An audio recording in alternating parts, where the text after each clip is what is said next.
Open heart surgery అవసరం లేకుండా mitral valve leakage పై విజయవంతమైన మినిమల్ ఇన్వెసివ్ చికిత్స. సికింద్రాబాద్ మెడికవర్ హాస్పిటల్ వైద్యుల అరుదైన విజయం.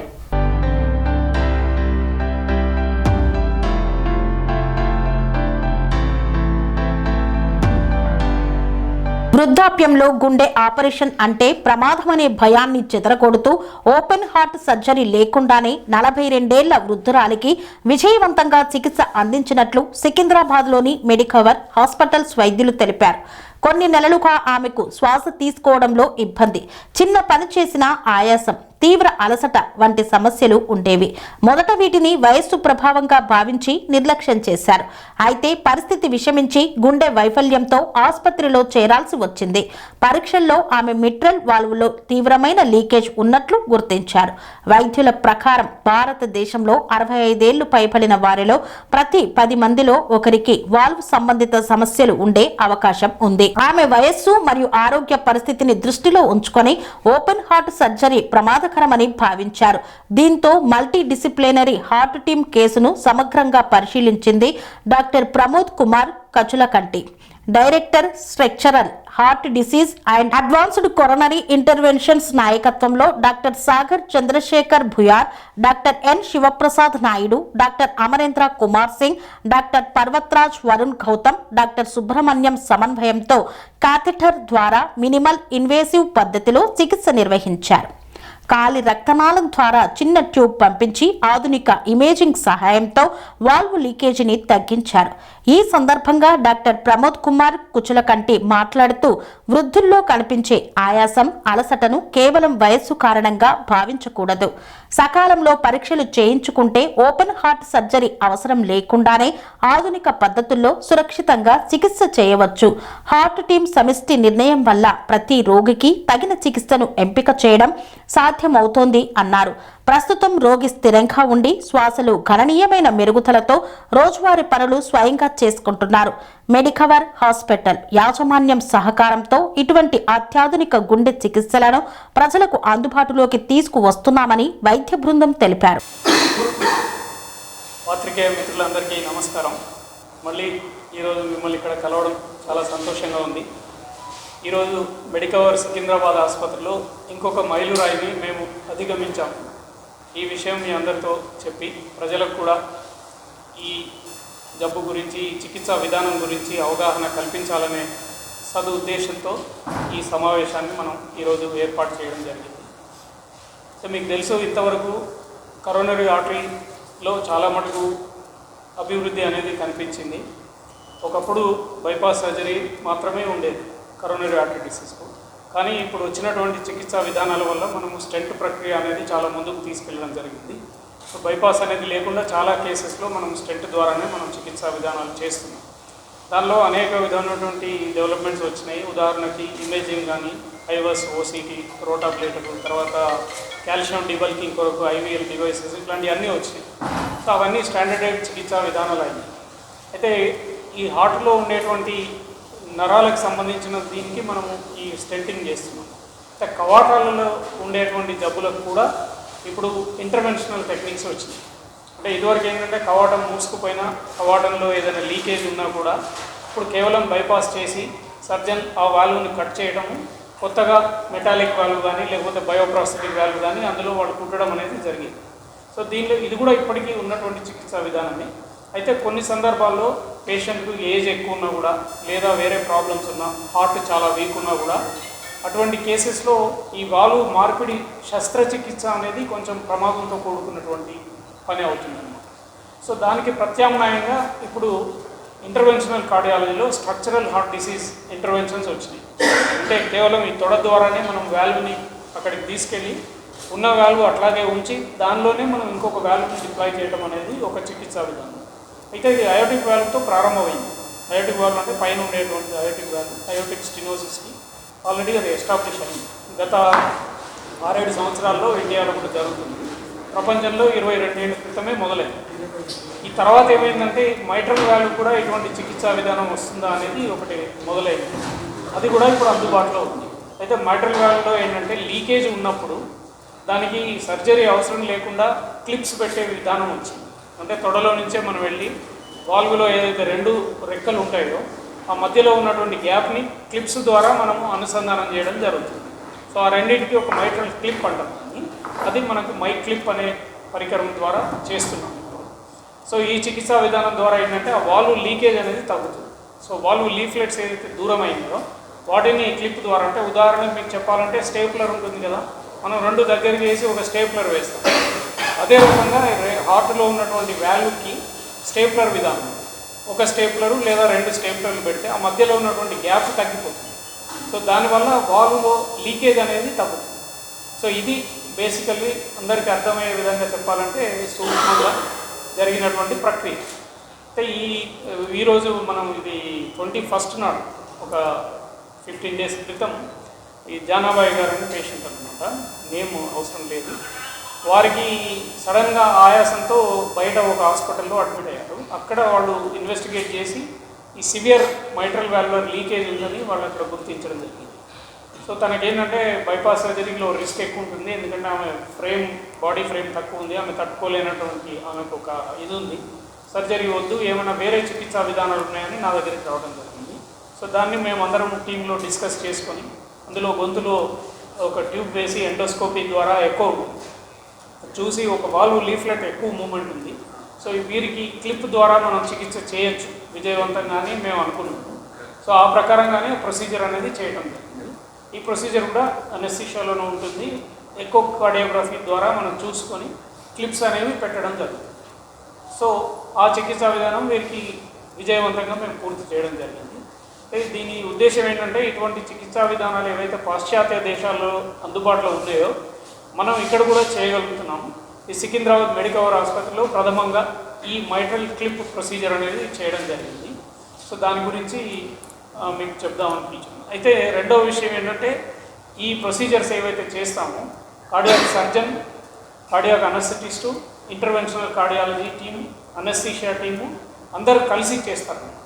సో దీన్ని ఇప్పుడు ఏమంటున్నారంటే హార్ట్ టీమ్ అప్రోచ్ అంటారు. అంటే ఏ కేసు అయినా కూడా మనం స్టెంట్ పెట్టిన తర్వాత అయ్యో సర్జరీ చేస్తే బాగుండు, సర్జరీ అయిపోయిన తర్వాత మనం స్టెంట్ చేస్తే బాగుండు అనే ఎన్నోసార్లు మనం వింటుంటాం. పేషెంట్కి స్టెంట్ అయిపోయిన తర్వాత ఎవరో చెప్తారు, స్టెంట్ ఎందుకు పెట్టుకున్నావు, నువ్వు బైపాస్ చేయించుకుంటే బాగుండేది అని. అట్లాగే బైపాస్ చేయించుకుంటే అనవసరంగా బైపాస్ ఎందుకు చేయించుకున్నావు, అలానా డాక్టర్ దగ్గరికి వెళ్తే స్టెంట్ పెట్టేవాళ్ళు కదా అని ఒక ఇది ఉంటుంది. అంటే ప్రతి ప్రక్రియ కూడా కొన్ని అడ్వాంటేజెస్, కొన్ని డిసడ్వాంటేజెస్ ఉంటాయి. పేషెంట్ కూడా కొంత రిస్క్ ఉంటుంది, కొన్ని లాభాలు ఉంటాయి, కొన్ని దానివల్ల జరిగే ప్రమాదాలు కూడా ఉంటాయి. ఇవన్నీ ఏంటంటే cardiac surgeon, cardiac interventional cardiologist, cardiac anaesthetist వీళ్ళందరూ కలిసి ఇప్పుడు హార్ట్ టీమ్ అప్రోచ్ అనేది ఇప్పుడు బాగా ప్రబలంగా ఉంది. పాశ్చాత్య దేశాల్లో ఏంటంటే కంపల్సరీగా హార్ట్ టీమ్ ఉంది, వాళ్ళు సర్టిఫై చేయాలన్నమాట. పేషెంట్ సర్జరీ కన్నా ఇదే బెటర్ అని కార్డియాక్ సర్జన్ చెప్పడం అనేది జరుగుతుంది. అప్పుడు మనం ఆ కేసు తీసుకోవడం జరుగుతుంది. ఎందుకంటే ఏదైనా అనుకోకుండా దుర్ఘటన జరిగినప్పుడు కార్డియాక్ సర్జన్ అనేవాళ్ళు మనకు బ్యాకప్ ఉంటారు. సో ఈ కేసు మేము సక్సెస్ఫుల్గా హార్ట్ టీమ్ అప్రోచ్ ద్వారా చేశాము. ఈ సందర్భంగా మా కొలీగ్స్ ఎవరైతే ఉన్నారో doctor Amarender Singh, chief cardiac surgeon, వారు కూడా ఈ కేసులో ఇన్వాల్వ్. వారు చూశారు, బయట పాపం వారు వెయిట్ కూడా చేశారు కేసు అవుతున్నంత వరకు, ఎందుకంటే ఏదైనా ఉంటే వెంటనే సర్జరీ కూడా బ్యాకప్ ఉండాలన్నట్టుంది. తర్వాత మా అనస్థెటిస్ట్ గారు సుబ్రహ్మణ్యం గారు, వారు కూడా కేసు జరిగినంతసేపు ఆ పేషెంట్ యొక్క హార్ట్ రేట్ కానీ బీపీ కానీ మానిటరింగ్, పేషెంట్కి ఏంటంటే ఇంట్యుబేషన్ ఉంటుంది ఈ ప్రొసీజర్. అదే ట్యాగింగ్ అయితే అవసరం లేదు, మామూలుగా చేస్తున్నాము. ఇది కొంచెం లాంగ్ ప్రొసీజర్ కాబట్టి చేయాల్సి ఉంటుంది. సుబ్రహ్మణ్యం గారు ఉన్నారు. తర్వాత doctor Sagar cardiologist, doctor Naidu cardiologist, దాని తర్వాత Varun cardiac surgeon associate. So ఇది మా హార్ట్ టీం అన్నమాట ఇక్కడ ఉన్నటువంటిది. సో ఈ టీం ద్వారా మేము ఈ కేసును విజయవంతంగా చేశాము. ఇటువంటి చికిత్స అందుబాటులో ఉన్నది ఇక్కడ అనేది తెలియజెప్పాలనే ఉద్దేశం ఈ సమావేశం చేశాము. మెడికవర్ యాజమాన్యం కూడా చాలా తోడ్పడ్డారు. అదేవిధంగా ఇంకా చాలామంది ఉంటారు ఇందులో, technical staff, anaesthesia technicians, ICCU staff, ఇవన్నీ పెద్ద ప్రొసీజర్సే. బట్ సమయం గడుస్తున్న కొద్దీ మనకు కూడా అనుభవం పెరుగుతుంది, చికిత్సా విధానాలు, సాంకేతికత కూడా అందుబాటులో ఉంది. దానివల్ల మనం పురోగతి చెందుతున్నాం. సార్ వాళ్ళు ఉండేది ఎక్కడ? ఫస్ట్ ఏ హాస్పిటల్ మీరు ఉండేది వనస్థలపురం అండి. అక్కడ ఎల్బియా అని ఇట్లా కొంచెం ఆయాసంలాగా వస్తే ఇవ్యా అని మా ఇంటి దగ్గరలో ఒక హాస్పిటల్ ఉంది. అక్కడ కొంచెం ఎక్కువ ఆయాసం రాగానే అక్కడికి వెళ్ళిపోగానే వాళ్ళు ఐసీలో పెట్టి 2-3 రోజుల తర్వాత నాకు చెప్పలేదు. తర్వాత మా పేరెంట్స్కి ఇట్లుంది ప్రాబ్లం అని చెప్పింది. మళ్ళీ వెంటనే అక్కడ కొంచెం 10 days ఉండి మళ్ళీ ఇక్కడ ఈ సార్ దగ్గరికి వచ్చినాము. సార్ ద్వారా ఇలాంటి పెద్ద హాస్పిటల్ చూపించారా? మీ ఇంటి దగ్గర ఉన్న హాస్పిటల్? మా ఇంటి దగ్గర ఇవ్యా అని ఒక హాస్పిటల్ ఉంది, పెద్దదే. అంటే ఇది అట్లాగా దీనికి ఏంటంటే ఇది చేయాలంటే దానికి కావాల్సినటువంటి ఎక్స్పీరియన్స్ ఉండాలి, టీం ఉండాలి, దానికి కావాల్సిన ఎక్విప్మెంట్ ఉండాలి. ఎందుకంటే ఇవన్నీ ఏంటంటే పెద్ద ప్రొసీజర్స్. మామూలుగా కార్డియాక్ సర్జరీకి ప్రత్యామ్నాయంగా మనం చేస్తున్నాం కాబట్టి దానిలో ఎంతైతే ఇబ్బందులు ఉంటాయో దీనిలో కూడా అదే విధంగా మనం ప్రిపేర్డ్గా ఉండాల్సి వస్తుంది. సో అందువల్ల ఏంటంటే ఇది అన్ని చోట్ల చేయగలిగేది కావు, ఇంకా ఫ్యూచర్లో వస్తాయేమో. ఇప్పుడైతే పెద్ద హాస్పిటల్స్లో మాత్రమే మనం చేస్తాం.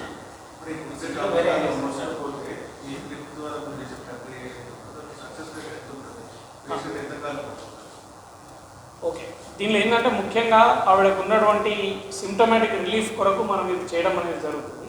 ఇప్పుడు ఈ మన దగ్గర ఏంటంటే ఇప్పుడిప్పుడే మనం ఈ చికిత్సా విధానం మొదలుపెట్టాం. జస్ట్ ఒక 1-2 years నుంచే ఈ మైట్రల్ క్లిప్ అనేది ఎక్కువగా చేయడం అనేది జరుగుతుంది. కానీ మనం విదేశాలలో తీసుకుంటే గత 10-15 సంవత్సరాల నుంచి అవుతుంది. సో వాళ్ళ ఫాలోఅప్స్ ఉంటాయి. అంటే ఇట్లాంటి చేసినటువంటి పేషెంట్స్ను వాళ్ళు 10 ఏళ్ళ వరకు అట్లా చూసి ఎట్లా ఉంది అనేది చూస్తారు. అందులో విజయవంతంగానే ఉన్నాయి. ప్రొసీజర్ మనకు వెంటనే తెలిసిపోతుంది. ఎక్కువలో చూస్తాం కాబట్టి లీకేజ్ తగ్గిందా లేదా అనేది అక్కడికక్కడే మనం డిసైడ్ చేయొచ్చు. వీరి కేసులో ఏంటంటే ఒక క్లిప్ సరిపోలేదు, 2 పెట్టాము, అయినా కూడా లీకేజ్ ఉందని 3వ క్లిప్ కూడా పెట్టాల్సి వచ్చింది. సో ఆ 3 క్లిప్ల ద్వారా ఏంటంటే అది లీకేజ్ అనేది కంట్రోల్కి వచ్చేసింది. మంచి ప్రశ్న. అది ఏదైనా కూడా మనం ఫారెన్ మెటీరియల్ శరీరంలో అమర్చిన తర్వాత ఈ శరీరంలో ఉన్నటువంటి రక్త కణాలు తర్వాత ఏదైతే కణజాలం ఉందో దానిపైన ఒక లేయర్ లాగా ఫార్మ్ అయిపోయింది. తర్వాత అది ఫైబ్రోస్. సో అందువల్ల ఏదైతే ఒక హోల్ ఉండేదో క్లిప్ పెట్టిన తర్వాత అది 2 కింద అవుతుంది. ఎందుకంటే ఈ మధ్యలో అది స్టిచ్ చేసినట్టుగా అవుతుంది. యాక్చువల్లీ దీనికి మూలం ఏంటంటే కార్డియాక్ సర్జన్స్.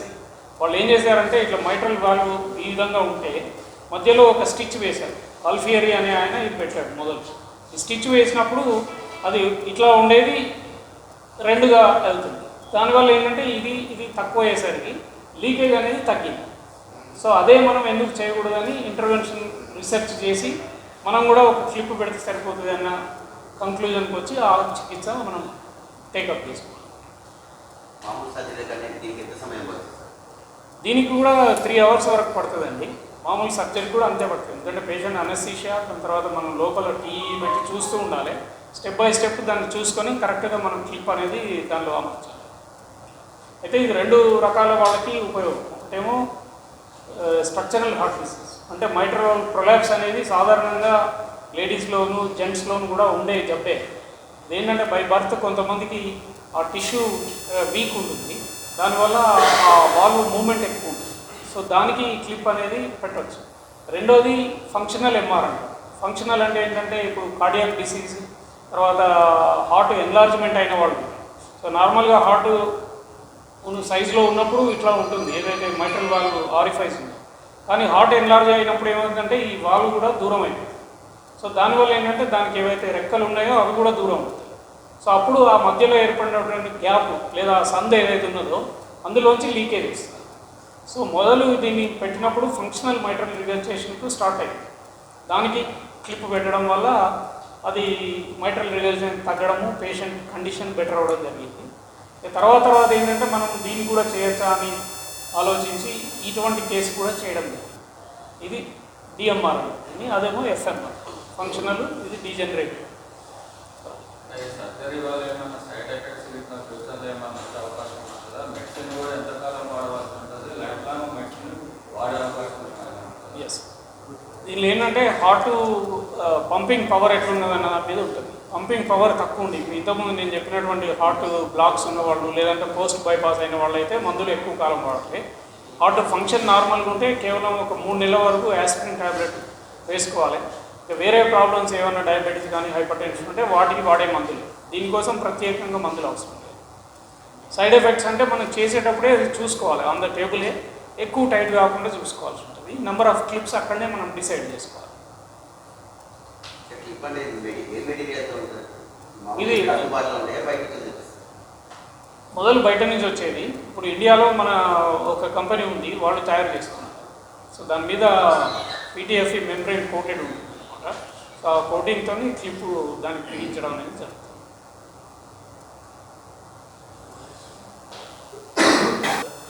కార్డియాక్ సర్జన్ వారు కూడా, ఎందుకంటే వాళ్ళకి చాలా సర్జరీలు చేసిన అనుభవం ఉంటుంది కాబట్టి వాళ్ళు.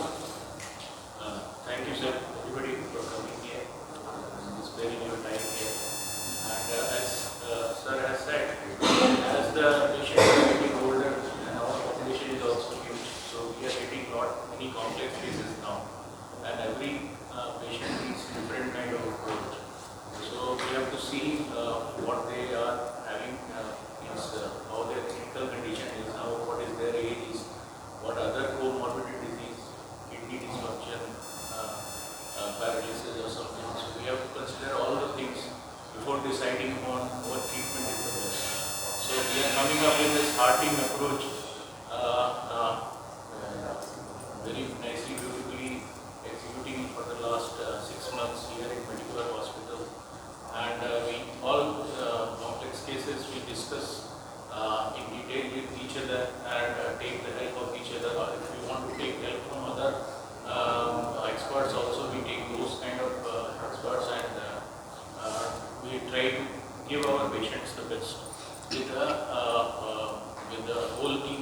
As you can see, at least 5, 7 or 8 physicians are involved in this kind of disease. Although these are not suitable for every patient, but we try to cover as much as patient as possible with this kind of hearting approach. So this is the main that this Medicover Hospital is encouraging us to perform these kind of complex procedures, as well as encouraging and providing all sort of infrastructure for us. So thank you, Dr.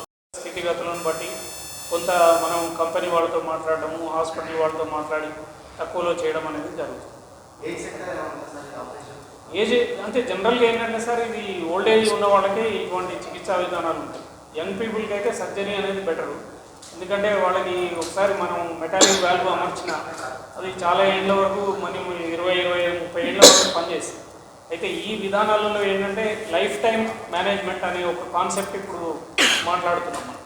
Life time management అంటే ఏంటంటే ఈ కొత్త చికిత్సా విధానాలు ఇప్పటివరకు వచ్చినవి 10 సంవత్సరాలు 15 సంవత్సరాల వరకు మనకు తెలుసు. అందువల్ల ఏంటంటే కట్ ఆఫ్స్ ఉన్నాయి. జనరల్గా ఇప్పుడు అయోటిక్ వాల్వ్ తీసుకుంటే 65 ఇండియాలో కట్ ఆఫ్. 65 అబోవ్ అయితే మనము ఈ మెయిన్ చేసే చికిత్సా విధానంతో పోవచ్చు. 65 కన్నా తక్కువ ఉంటే సర్జరీ బెటర్. అట్లా కొన్ని ఆర్బిట్రరీగా డివిజన్స్ ఉన్నాయి. కానీ కొన్ని సందర్భాల్లో ఇంకా పేషెంట్కు రిస్క్ ఎక్కువ ఉంటుంది ఆపరేషన్లో అనుకుంటే ఈ విధానాల ద్వారా మనం వెళ్ళచ్చు. బట్ ఇన్ జనరల్ 65, 70 ఆ పైబడిన వాళ్ళకి ఈ విధానము బెటర్.